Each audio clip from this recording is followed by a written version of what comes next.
வணக்கம் நண்பர்களே. நம்ம டிஸ்க்ளைமர் எடுத்துக்கிறோம். நம்ம செபி ரிஜிஸ்டர் அட்வைசரோ ஆர்ஐஓ கிடையாது. நம்ம இங்க பேசக்கூடியது எல்லாமே தகவலா மாத்திரமே பார்க்கப்பட வேண்டும். இது யாருக்கும் முதலீடு சம்பந்தமாகவோ, பங்குகளை வாங்கவோ, விற்கவோ நம்ம எந்த ஆலோசனையும் கொடுக்கப்படல. எல்லா தொழிலும் ரிஸ்க் இருக்கும். ரிஸ்க் புரிஞ்சுட்டு எச்சரிக்கையோட தொழில் செய்யும்போது எல்லாமே நல்லா இருக்கும். நம்மள ஆதரிக்கிற அனைத்து நல்ல உள்ளங்களுக்கும் நன்றி. வளமுடன் வாழ்க.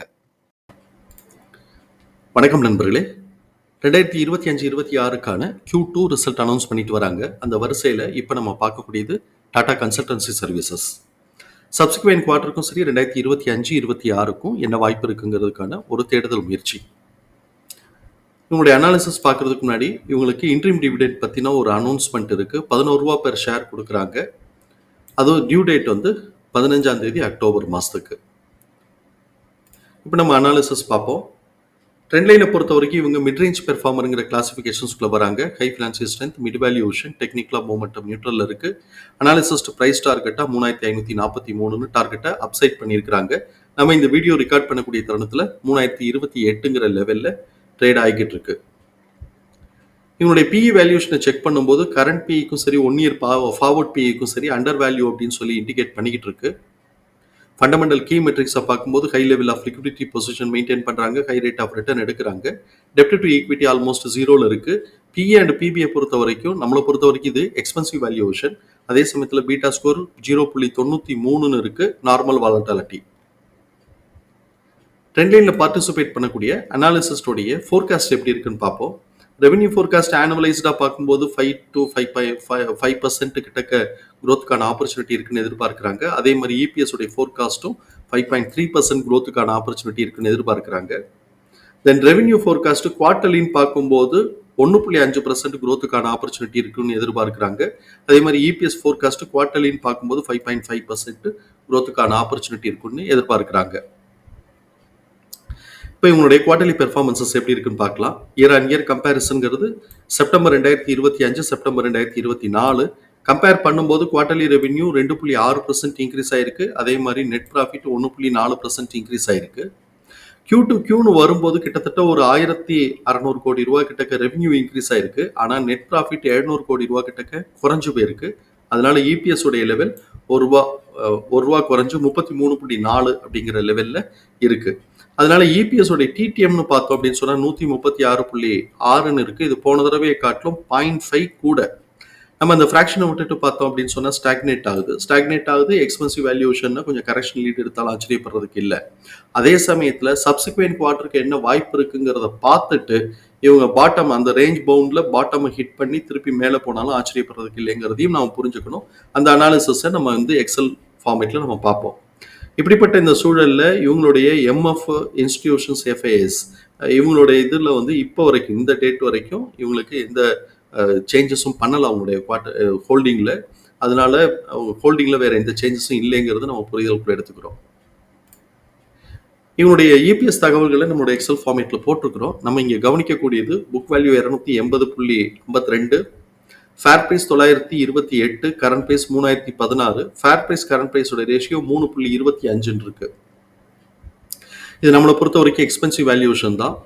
சப்சிக்வெண்டா இவங்களுக்கு அதிரி புதிரியான குரோத்துக்கான ஆப்பர்ச்சுனிட்டி இருக்கு அப்படின்னு சொன்னா 4.5 வரைக்கும் கூட ட்ரேடர்ஸ் கன்சிடர் பண்ணுவாங்க. அந்த மாதிரியான ஒரு மெகா ட்ரெண்ட், அந்த இவங்களுடைய பிஸ்னஸ் மெகா ட்ரெண்ட் இல்லை, அதுக்கான பெர்ஃபார்மன்ஸஸ்க்கான வாய்ப்பு கம்மியாக இருக்கு அப்படின்னு சொன்னால் இதுவே எக்ஸ்பென்சிவ் வேல்யூஷன் தான். அந்த மாதிரியான சூழலில் வந்து 2 to 2.5 அப்படிங்கிறது செகண்ட் லெவலாகவும் ரெசிஸ்டன்ஸ் செகண்ட் லெவலாகவும், அதே மாதிரி ஃபர்ஸ்ட் லெவல்ங்கிறது 1 to 1.5 அப்படிங்கிறது ஃபர்ஸ்ட் லெவல் ரெசிஸ்டன்ஸாகவும் ஆக்ட் ஆகும். ஸோ இப்போ இவங்க வந்து ஹெவி வெயிட், அதாவது வந்து கொஞ்சம் லார்ஜ் கேப் கம்பெனி அப்படிங்கிறதுனால 2 to 2.5 அதுக்கு கீழே வந்துச்சுன்னா 1.5 அப்படிங்கிற ஒரு பேஸில் கூட இவங்களுக்கு வந்து கரெக்ஷன்ஸ் வந்தால் வரலாம். அதே மாதிரி ரெசிஸ்டன்ஸ் ஏரியா வந்து அது மாதிரி வர்றதுக்கு வாய்ப்பு இருக்கும். ஸோ இப்போ அந்த மாதிரியான சூழலில் 2.5 அப்படின்னு சொல்லி வந்தது அப்படின்னு சொன்னால் இப்போ வந்து 2.5 காட்டிலும் கூட தான் இருக்கிறாங்க, 3.25 இருக்கிறாங்க.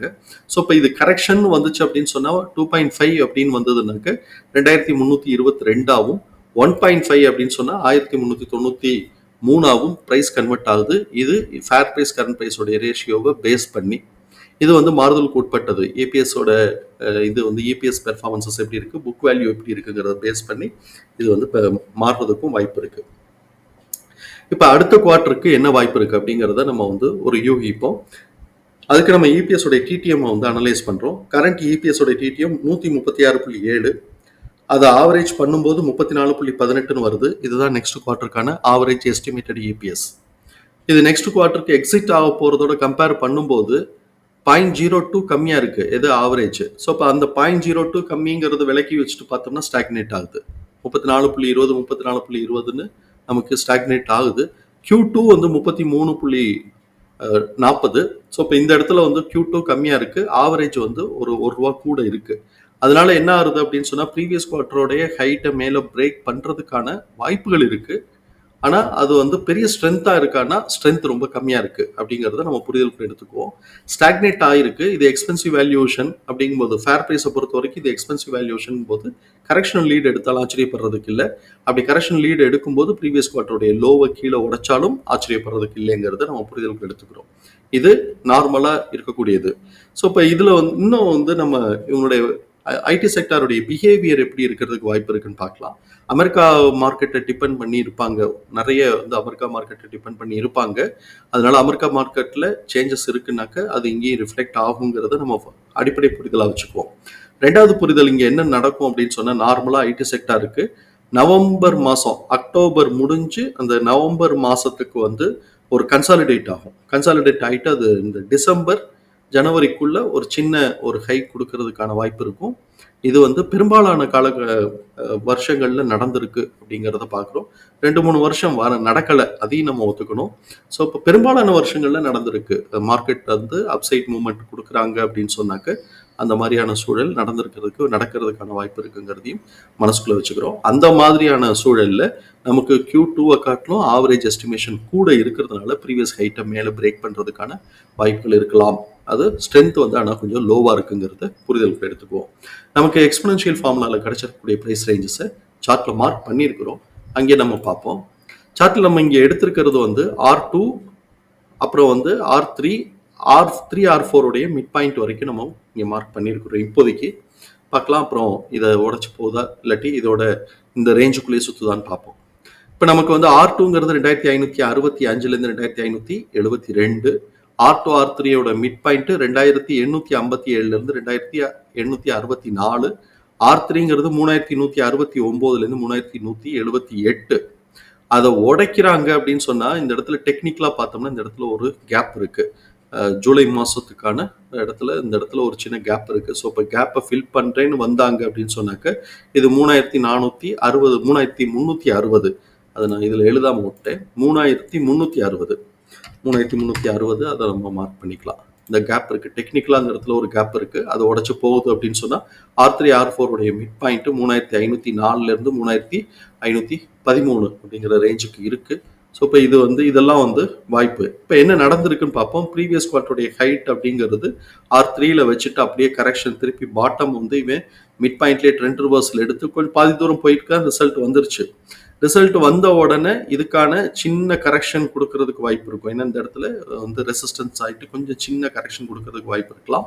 அப்படி கரெக்ஷன் கொடுத்தாங்க அப்படின்னு சொன்னாக்க இந்த ரேஞ்சுக்குள்ளேயே தான், இந்த ரேஞ்சுக்குள்ளேயே கரெக்ஷன் எடுத்துட்டு அதுக்கப்புறம் அடுத்த குவார்ட்டருக்கு வந்து நமக்கு சின்ன அட்வான்டேஜ் இருக்கு இல்லையா, ஆவரேஜ் எஸ்டிமேஷன்ல ஒரு குட்டி அட்வான்டேஜ் Q2 கம்பேர் பண்ணும்போது. இது எக்ஸிட்டா கம்பேர் பண்ணும்போது அந்த அட்வான்டேஜ் இல்லை. Q2 கம்பேர் பண்ணும்போது நமக்கு அந்த அட்வான்டேஜ் இருக்கு. அந்த அட்வான்டேஜுக்கு ரெஸ்பாண்ட் பண்றாங்கன்னா எய்தர் திருப்பி R3 வந்துட்டு ரேஞ்ச் பவுண்டுக்குள்ள போகலாம். இல்லை இது வந்து நம்ம ஏற்கனவே சொன்ன மாதிரி ஒரு பேட்டர்ன் நவம்பர் மாசத்துல வந்து கன்சாலிடேட் ஆயிட்டு டிசம்பர் மாசத்துக்கு இது மேல போனாலும் ஆச்சரியப்படுறதுக்கு இல்லை அப்படிங்கிற ஆனுவலைஸ்டு ஒரு மார்க்கெட் பிஹேவியரோட பேட்டர்ன் பிரகாரம் மூவ் ஆகுது அப்படின்னு சொன்னா R3 உடைச்சிட்டு நமக்கு வந்து இந்த கேப் ஃபில் பண்றதுக்கோ இல்லாட்டி இந்த மிட் பாயிண்டான ரீஜன் வரைக்கும் மேலே போறதுக்கு வாய்ப்பு இருக்கலாம். இல்லை இது அடுத்த பார்ட்டுன்னு நம்ம பார்த்தோம் அப்படின்னு சொன்னாக்க நம்ம Q2 ரெஃபர் பண்ணாம எக்ஸிட் ஆக போறதையும் ஆவரேஜையும் பார்க்கும்போது ஸ்டாக்னேட் ஆயிருக்கு. ஃபேர் பிரைஸ் கரண்ட் பிரைஸ் ரேஷியோல எக்ஸ்பென்சிவ் வேல்யூஷனா இருக்கு. அதனால கரெக்ஷன் லீடுன்னு எடுத்தாக்க R2 வரைக்குமான பாசிபிலிட்டிஸ் இருக்குங்கிறது பார்க்கலாம். தகவல் பயனுள்ளதாக இருக்கும் நம்புறோம். தகவல் பயனுள்ளதாக இருந்ததுன்னா சங்கருக்கு ரொம்ப சந்தோஷம். நம்மளை ஆதரிக்கிற அனைத்து நல்ல உள்ளங்களுக்கும் நன்றி. வளமுடன் வாழ்க. நன்றி நண்பர்களே.